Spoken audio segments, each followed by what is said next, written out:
没有美国的份儿，波斯湾国家打算与中国组建联合海军舰队，这事儿是真的吗？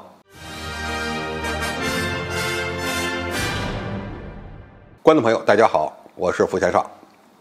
我们都知道，美国推动中东战略的核心是安全战略，也就是通过塑造伊朗这个敌人，彰显美国在中东存在的价值。但是，在中国推动沙特与伊朗和解之后，中东地区的国家已经形成了不再相互对抗的共识，这就让美国这个搅屎棍因为找不到自己的位置而陷入了空前的焦虑。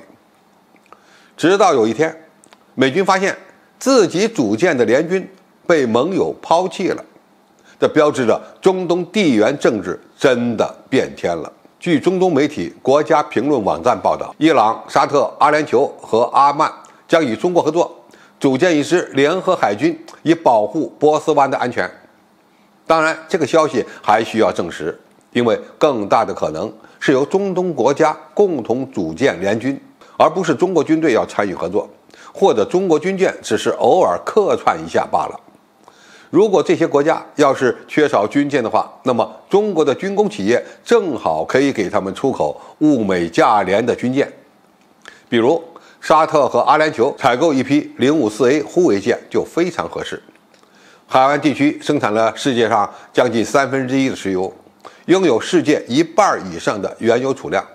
地理位置非常重要。所以这件事的发生，对美国和美军来说，那可就是天塌了。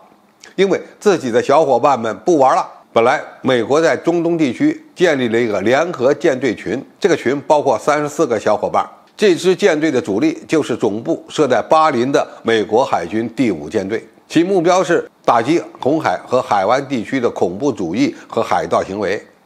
说白了，就是为了打击伊朗对航线的威胁。最近，由于美国在处理伊朗扣押油轮事件中表现软弱，让阿联酋等国找到了借口，这些小伙伴直接退群不玩了。阿联酋退出美国群之后，应该是在中国的协助下加入了由4个海湾国家组成的联合舰队，其他的3个国家包括阿曼、伊朗和沙特。可以这么讲，这4个国家组成的捍卫波斯湾航行安全的机制就是最安全的机制，因为你在这个地区根本就找不到一个敌对的国家。显而易见，海湾国家现在更认可中国推动和平的作用。该区域所有国家都追求发展，而不是对抗，因此他们不再需要美国了。中东大变局的发生，有一个重要原因，就是沙特和伊朗都想专注于国家的经济建设，而不是将资源投入到战争。比如，沙特正在推动国家转型，要建一个宏伟的沙漠城市，并推动国家的旅游和金融产业的发展。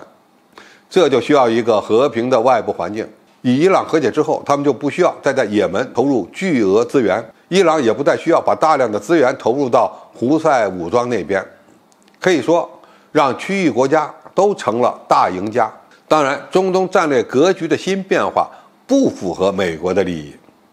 阿联酋在没有正式通知美国的情况下，停止参与由美国领导的海湾地区海上安全联盟，这在过去是不可想象的。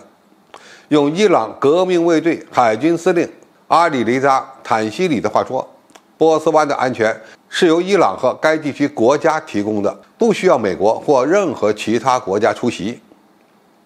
有人会问，中国海军会参与海湾地区的联合巡航吗？存在着这种可能性，但不会是常态，因为中国推动中东国家走向和解，不等于要向中东地区部署自己的军事力量。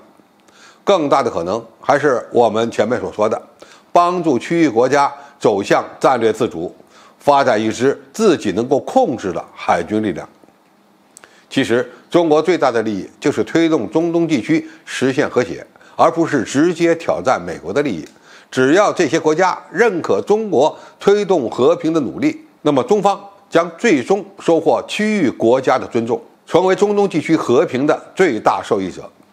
一片祥和的中东将更加有利于中国推动“一带一路”战略。中国与中东国家共建一个自贸区的前景，就是中国的最大利益所在。美国最终也会发现，自己不是被中国赶走的，而是美国原本就是中东和平的破坏者。不是中东国家不再需要美军了，而是他们原本就没有起好作用。美国人的脸皮实在太厚了，现在该好好洗一洗了。好，今天评述就到这里，谢谢大家收看，我们下期再见。